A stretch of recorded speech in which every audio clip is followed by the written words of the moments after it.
This is Ala here, and welcome back.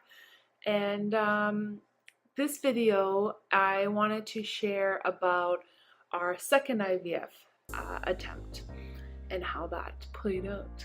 So, when it came time to go into my second IVF, I did my first one in March out of 2 years ago, and then the second one, it took me till November to finally be ready, when I finally felt ready to try again, and I felt emotionally ready to go through another IVF cycle.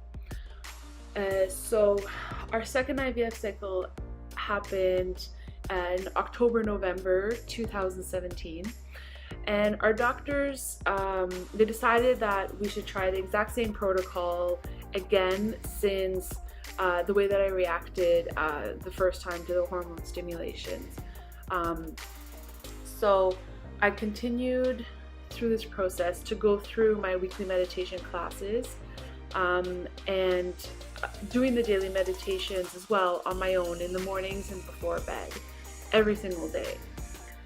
And while I was doing these meditations, I would visualize my egg follicles growing, and lots of them, during when I did my daily injections. And then after the egg retrieval, I visualized the eggs being fertilized and growing into strong embryos in the lab. And then I would visualize the embryos retransferred, attaching and implanting into my uterus and continuing to grow. I would visualize holding my babies once they were born, and he or she crawling around in our living room as well. I did all this visualization, and during my meditations, it felt so real and so amazing. I also cut myself off from all social media, and to just concentrate on myself and keeping my head and my heart full of possibilities and love.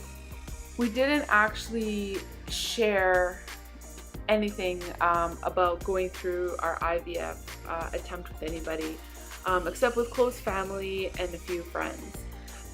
For this attempt, it was exactly what I needed to get me through it. I felt that peace throughout all of the injections and the ultrasounds and the retrieval and the transfer and everything. Like, it was good for me. So our second attempt, it went like this. We started on Lupron injections twice a day. I did them at 6:30 a.m. and 6:30 p.m. Those times worked for me. On day 3, we added in 2 more injections, Luveris and Gonal-f, in the evenings only, and continuing on with the Lupron, the twice a day. So 12 days of 4 injections a day. And then I had the trigger shot once the doctors identified that my follicles are ready to go. On egg retrieval, we got 7 eggs, 6 matured, 5 fertilized, opposed to 4 last time, which was a plus. And then 4 survived the day, on the day of the embryo transfer, which was amazing. Embryo transfer was day 5, and we transferred 2 embryos. And 1 embryo was good enough to freeze. This was a lot better than our first IVF cycle, which was really felt amazing. And then 2 weeks later, I go in for my pregnancy test. You go in and they take your blood, and you wait later, put your phone number down into a basket, and later that day you get the call. And again, this time I heard the words, "Unfortunately, this IVF cycle did not work. The pregnancy test came back negative." My husband and I remember this like it was yesterday. My husband and I were sitting together on the couch waiting for the call. After hearing those words again, I had to pass the phone, which was on speakerphone, to my husband, because I just couldn't talk. Nothing was coming out of my mouth. Only tears started rushing down my eyes, out of my eyes and down my face. When he hung up the phone, we just both embraced each other, hugging each other tightly for a few moments, a bunch of minutes, while we let those words sink in. We looked at each other with tears in our eyes, and we both were at loss for words. All I could think of was how I was sad for my husband. I really wanted this to work, for him to finally be a dad, a father, and to give him the joy of a child. At that moment, Tom says to me, "I'm just so sad for you. I really wanted this to happen for you." We were thinking the exact same thing, but for each other. I was sad for him, and he was sad for me. After sharing the news with our families, we sat the rest of the evening in our home, we cracked a beer, and we just talked.